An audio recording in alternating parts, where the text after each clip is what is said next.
Welcome to the podcast that's been named one of the best in marketing research. This is Research Business Daily Report. We are the industry's only daily research video blog, and we're made possible by the exclusive community at the crowdfunding platform patreon.com/RBDR. I'm Bob Lederer, for more than 25 years, the respected voice in market research. Fox Television has shared results done about the return on advertising spending with our friend Bill Harvey, one of the leading media research observers of our industry.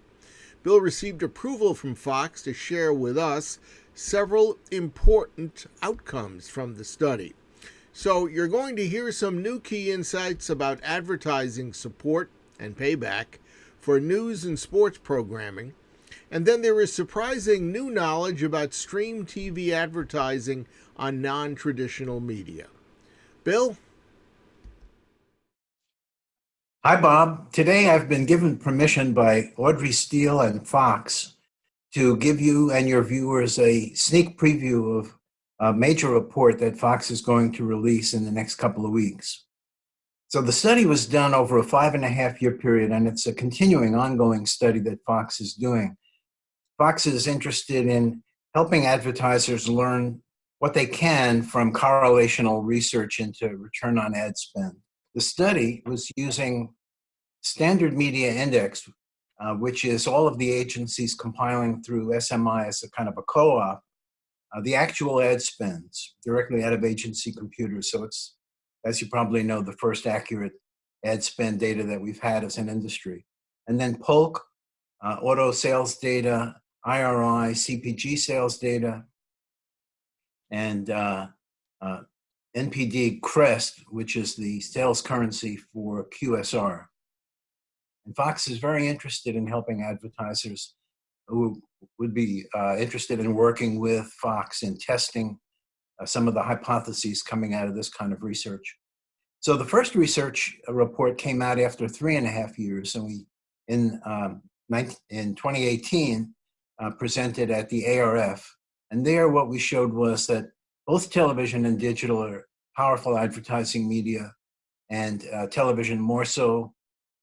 That first release in 2018 also called out the greater ROAS power of NFL and of branded entertainment.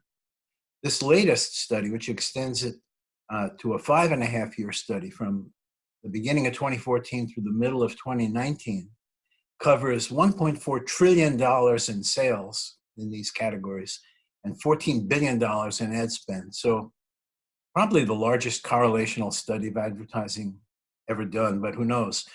The purpose of this report was to delve more deeply into the subtypes within television to see relatively, which are the most powerful ones.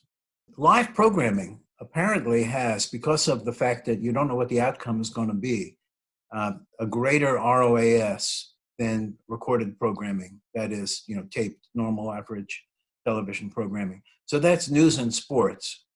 And the industry has known that sports is above average in many cases in terms of ROAS for a long time. News, not so much. People haven't done a lot of studies of news. And in QSR, auto, and CPG, there's almost no news advertising by those categories in news, and which is a shame, because it's where there has been spend in news, the ROAS results are way above average. So the hypothesis is news deserves testing at a higher spend level, and the same is true of sports in the three verticals, and probably across all verticals.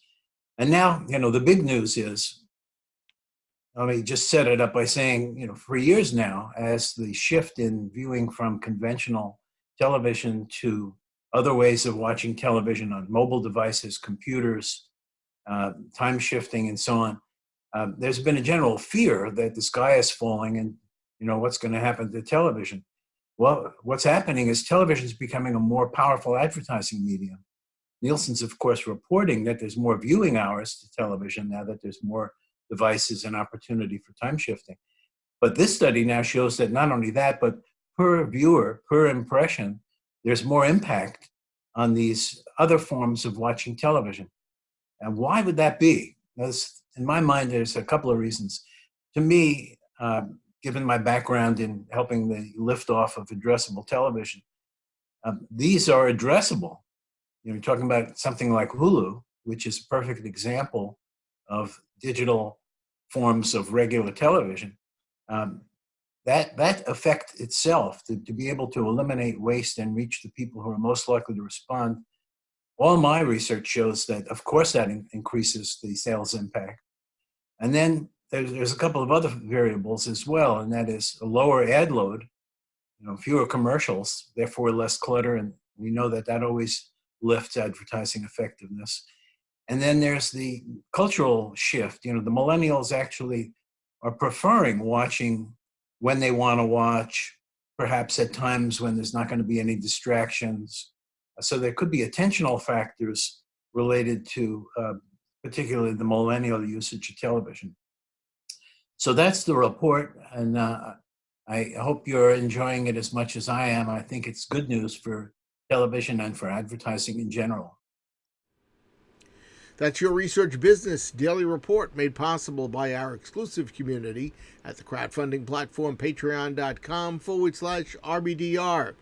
It's important for the continuation of our series that our viewers give us some support. Many already do through the aforementioned patreon.com/RBDR link.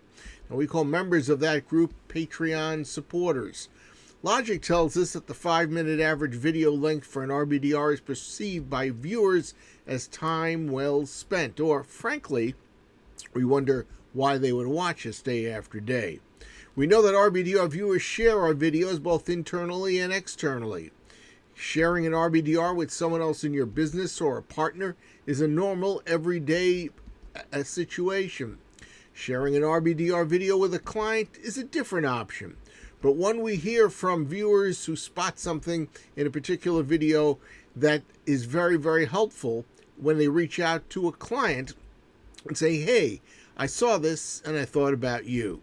And we've heard many times before that if you do forward an RBDR along with a message that says something to a particular client, that this video brought you to mind, well, it's going to result in a very positive reaction. So we hope that you'll visit patreon.com/RBDR, take a minute, and become a Patreon supporter. Have a great research day, and we'll see you back here tomorrow.